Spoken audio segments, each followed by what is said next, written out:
Bon, tentative numéro 1. Dégagez les mouches. Zou, zou. Bon voilà. Bonjour à tous. Vous êtes nombreux à me poser la même question. Fais s'il te plaît un vlog sur ton équipement. Alors le voilà. J'ai commencé par une tenue Gore-Tex. C'est pas celle-ci. J'ai vu que je prenais un peu plus de risques à certains moments et que je voulais améliorer mes compétences au niveau moto, au niveau de la maîtrise. J'ai opté pour une combi en cuir. J'avais le choix entre des combis pistes, c'est-à-dire une seule pièce, et des combis 2 pièces.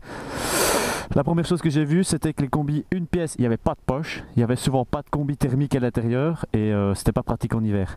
Tandis que celle-ci, c'est pas une entrée de gamme, c'est pas une de compétition non plus, elle est lourde, mais elle est efficace. C'est une XS, 2 pièces. 2 pièces pourquoi? Parce qu'à l'intérieur on a un zip. Ici il est décomposé en deux, c'est-à-dire qu'il est compatible avec la plupart des pièces XS. J'avais une autre tenue en cuir que je mettais avant qui protégeait rien du tout. Je pouvais retirer la double zip et l'accrocher directement, peu importe, entre les différents types de pantalons chez XS. Donc ça c'est l'avantage. Je peux aussi rajouter avec le zip intérieur une autre combi thermique que je peux mettre en dessous. Voilà, on va peut-être la laisser ouverte. Avec le cas c'est jamais évident. Enfin, je dis ça, il y a quoi dessus? Il y a des sliders que l'on peut déplacer avec des scratchs. Ici avec la Tiger, vu que je suis un peu plus haut, je les déplace un peu plus en avant pour pouvoir poser le genou correctement.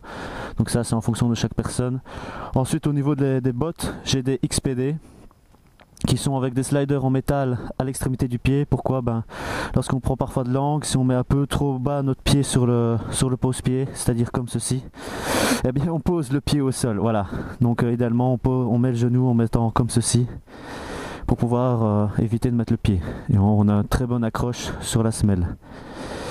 Qu'est-ce que j'ai d'autre? Des gants avec des renforts Kevlar. Ici, c'est des gants qui viennent de la défense belge, qui sont très pratiques, qui sont résistants. Ils n'ont pas encore fait leur preuve, mais j'ai déjà roulé en mettant la main au sol durant que je posais le genou, donc ils fonctionnent bien. Mes autres gants, qui sont des gants Triomphe, ont déjà fait une chute, tout comme cette combi. On peut le voir ici, elle a quelques usures sur le côté, mais j'ai resserré, ça ne se voit plus.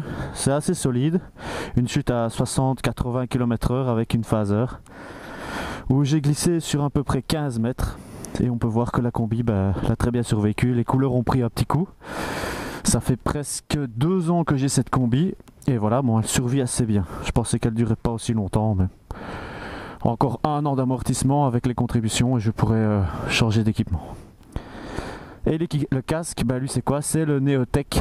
Le Neotech, autant pour moi, le GTR de chez Shoei. Parce que j'ai commencé avec un modulable qui était le Neotech.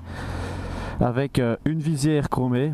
C'est très beau de jour, ok, c'est pratique pour filmer, pour avoir un petit effet. Vous devez même voir mes yeux avec le soleil. Yeah.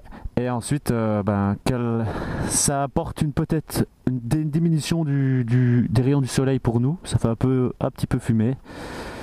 Et s'il faut, j'essaie toujours rabaisser ma deuxième visière que l'on voit ici, qui prend vite beaucoup plus la buée puisqu'il n'y a pas de pinlock dessus.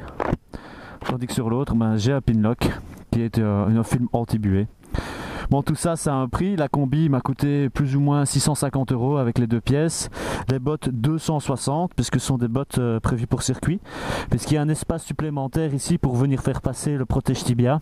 Parce qu'en compétition, ils mettent vachement beaucoup plus de protection. J'ai rajouté une dorsale qui coûte une vingtaine d'euros. Avec un matériau plus malléable et plus épais que la petite mousse qu'ils offrent. C'est vraiment pas l'idéal. Donc bien se protéger, c'est important. Et voilà, j'ai fait le tour. Je rajoute encore une combi ici thermique. J'ai juste que ça et il fait 14 degrés, c'est largement suffisant.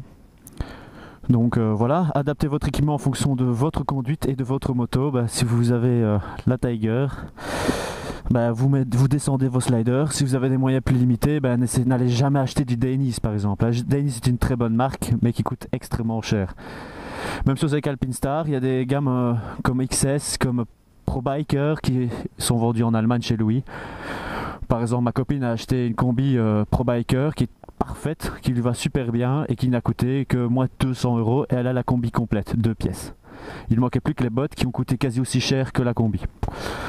des gants, votre casque. Prenez peut-être pas un premier casque assez cher parce que si vous l'abîmez, bah, en tant que débutant, moi je suis jamais tombé durant l'écolage, mais il y en a à qui ça arrive, vous êtes comme tout le monde amené à tomber. Même les meilleurs peuvent se planter. Je suis déjà tombé et je suis pas le meilleur. Voilà. Si vous avez encore des questions, n'hésitez pas. Si vous voulez avoir un peu plus de précision sur mon équipement électronique, bah, je ferai un autre vlog si vous voulez. Mais entre temps, n'hésitez pas à passer sur la page, laissez un petit commentaire sur YouTube, sur la page Facebook, et je reviendrai vers vous avec plaisir. Allez, bonne route à tous.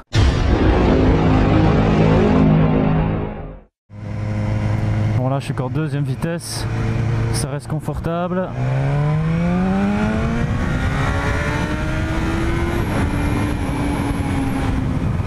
Ouah. Non, c'est dur quand même.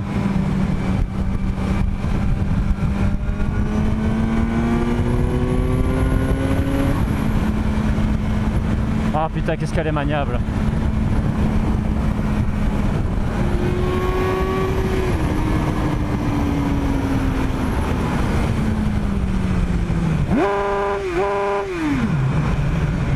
Putain quoi. Je kiffe. Putain, je kiffe.